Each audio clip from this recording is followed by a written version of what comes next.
और उर्दू की आप वकालत कर रहे हैं। एक बड़ी विचित्र बात है। अपने बच्चों को ये लोग पढ़ाएंगे इंग्लिश स्कूलों में और दूसरे के बच्चे के लिए अगर वो सुविधा सरकार देना चाहती है तो कहते नहीं उर्दू पढ़ाओ इसको, कठपुतला पर जोड़ते इसको ले जाना चाहते हैं। ये नहीं चल सकता। अंग्रेजी यहाँ माध्यम न बने। और इसमें कितने लोग हैं, अगर अंग्रेजी करें तो उर्दू भी कर दीजिए। उर्दू क्यों नहीं करते? उर्दू भी तो भाषा है। उर्दू को नहीं करेंगे, अंग्रेजी करेंगे। माननीय मुख्यमंत्री। अध्यक्ष जी, उत्तर प्रदेश की विभिन्न बोलियों को, भोजपुरी, अवधी, ब्रज और बुंदेलखंडी को इस सदन में सम्मान मिल रहा है और हमारी सरकार तो इन सब के लिए एक एकेडमी का भी गठन, अलग अलग एकेडमी के गठन की कार्रवाई को भी आगे बढ़ा रही है। ये सभी हिंदी की उपभाषाएं हैं, यानी हिंदी की बेटियां हैं। भाषा की समृद्धि के आधार हैं और हमें इसका स्वागत करना चाहिए। ये सदन साहित्य केवल विशुद्ध साहित्यिक और व्याकरण से के विद्वानों की नहीं है। आम जन का प्रतिनिधित्व करने वाले माननीय सदस्य समाज के विभिन्न तबके से आए हैं। अंतिम पायदान पर बैठे हुए व्यक्ति की आवाज को भी इस सदन में मुखरता मिले, इसके लिए अगर किसी को हिंदी में वह धारा प्रवाह नहीं बोल सकता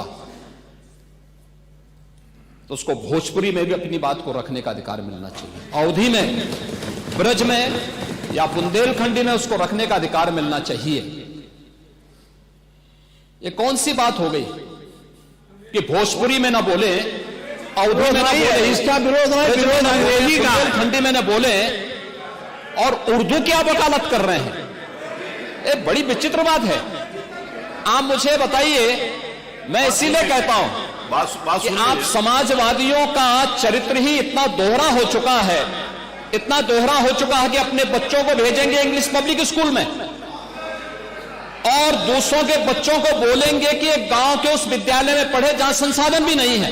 ये दोहरा आचरण और जाकी रही भावना जैसी प्रभु मोररी देखी तिन तैसी, यह तो आचरण आप लोगों का है। इसीलिए आपने कल भी भोजपुरी का विरोध किया, अवधी का विरोध किया, बुंदेलखंडी का विरोध किया और आप लोग अपने दैनिक जागरण में, दैनिक जीवन में इस प्रकार के आचरण के आदी हो चुके हैं। और इसलिए अध्यक्ष जी, इसका अभिनंदन हम लोग करते हैं और इन बोलियों को सम्मान मिलना चाहिए। इनके संरक्षण के लिए ही हमारी सरकार भोजपुरी एकेडमी का गठन कर रही है, अवधी एकेडमी का गठन कर रही है संत तुलसीदास जी के नाम पर। इसी के आधार पर ब्रज भाषा इतनी समृद्ध भाषा है। सूरदास जी ने अपनी सभी रचनाएं उसी भाषा में दी हैं। संत तुलसीदास जी ने अपनी कालजयी रचना रामचरितमानस, जो इस सदन में ही नहीं, उत्तर भारत के अंदर और भारत से प्रवासी हुए जितने भी ऐसे लोग हैं जो मॉरिशस में या दुनिया के फिजी में या दुनिया के किसी देश में गए, उनके संकट काल में रामचरितमानस ही तुलसीदास जी का अवधी भाषा में रचा गया रामचरितमानस ही उनका सहारा बना था। और आज जब उसको सम्मान मिल रहा है तो आप उसका विरोध कर रहे हैं। बड़ी विचित्र सी स्थिति है। आप हर अच्छे कार्य का समाज, आज के यही ढोंग है आप लोगों का, यही ढोंग है। हर अच्छे कार्य का आप विरोध करेंगे, हर अच्छे कार्य का आप विरोध करेंगे। हर अच्छा कार्य जो प्रदेश के हित में है, देश के हित में है, आप उसका विरोध करेंगे। और मुझे लगता है इस प्रकार के विरोध की निंदा होनी चाहिए और हम इसका समर्थन करते हैं जो उत्तर प्रदेश की बोलियों को सम्मान मिल रहा है। मैं आपका धन्यवाद करूंगा और विधानसभा सचिवालय को इस बात के लिए धन्यवाद दूंगा। कल हम लोगों ने यहां पे इसका शुभारंभ किया, समाजवादी पार्टी ने उसका विरोध किया है और मुझे लगता है कि प्रोसीडिंग का हिस्सा होना चाहिए। इनको समाज के सामने एक्सपोज करना चाहिए। अपने बच्चों को ये लोग पढ़ाएंगे इंग्लिश स्कूलों में और दूसरे के बच्चे के लिए अगर वो सुविधा सरकार देना चाहती है तो कहते नहीं उर्दू पढ़ाओ इसको, यानी उसको मौलवी बनाना चाहते हैं, कठपुतला पर जोड़ते इसको ले जाना चाहते हैं। ये नहीं चल सकता है।